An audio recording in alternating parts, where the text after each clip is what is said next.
நான் வந்து நம்முடைய கட்சி தலைவர்கள் நயினார் அண்ணா அவர்களுக்கு நான் வேண்டுகோள் விடுத்திருக்கின்றேன். இந்த நேரத்தில் வந்து கொஞ்சம் என் தந்தையாரனுடைய உடல்நிலை அவரை பார்த்துக்கணும். அதனால தான் அதிகமாக இன்றைக்கி கோயம்புத்தூர் பகுதியில் இருக்கேன். அப்பா அவங்க கொஞ்சம் டயாலிசிஸில் இருக்காங்க. I have to take care of him. என்னுடைய முதல் கடமை அது. அதனால் இன்றைக்கி அந்த அடிப்படை வேலைகள் என்னால் செய்வதற்கான சாத்தியக்கூறுகள் இல்லை. என்னால் அதிகமாக ட்ராவல் பண்ண முடியாதுங்கிற வேண்டுகோளை வச்சுருக்கிறேன். கட்சியும் அதை ஏற்றுக்கிட்டு வேறு வேறு பொறுப்பாளர்களை ரீஅலோகேட் பண்ணுவாங்க. அதே நேரத்தில் பாரதிய ஜனதா கட்சி அடுத்து பிரச்சாரம் வேறு என்ன சொல்கிறாங்களோ அதற்கு நான் தயாராக இருக்கின்றேன், என்ன செய்யணும் அப்படின்னு. அது நயினார் நாகேந்திரன் அவர்கள் நம்ம கட்சியினுடைய மூத்த தலைவர்களுக்கும் எனக்கும் இருக்கக்கூடிய ஒரு கருத்து உள்ளுக்குள்ளே நாங்கள் பேசிக்கிறோம். அதனால் கட்சிக்கு என்ன வேலை செய்யணும், கூட்டணிக்கு என்ன வேலை செய்யணும், நிற்கக்கூடிய பாரதிய ஜனதா கட்சியினுடைய வேட்பாளர்களுக்கு என்ன வேலை செய்யணும், நம்முடைய கூட்டணி கட்சி அனைத்து இந்திய அண்ணா திராவிட முன்னேற்ற கழகம் உட்பட எல்லா கட்சிகளுக்கும் என்ன வேலை செய்யணும்னு கட்சி சொல்லுதோ அந்த வேலையை செய்வோம். இப்போதைக்கு அதிகமாக ட்ராவல் பண்ண முடியாத சூழ்நிலை எனக்கு இருக்குது. அதனால் அதையும் கட்சி புரிஞ்சுக்கிட்டாங்க.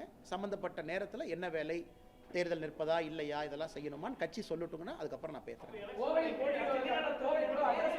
நான் சிங்காநல்லூர் தொகுதிக்கு வேறு ஒரு பொறுப்பாளரை இந்த கட்சியிலிருந்து நியமனம் பண்ணுவாங்கன்னா வேறு ஒரு தலைவர் பண்ணுவாங்க. தமிழ்நாட்டினுடைய 6 இதுக்கும் பண்ணுவாங்க. ஆனால் அதற்கான காலமும் சூழ்நிலையும் இன்னும் நிறைய இருக்குது. இன்னும் ஒரு 30-40 நாட்கள் இருக்குது. கட்சி என்ன சொல்லுது அப்படின்னு தெரிஞ்சுக்கிட்ட பிறகு உங்ககிட்ட நான் பேசுகிறேங்க.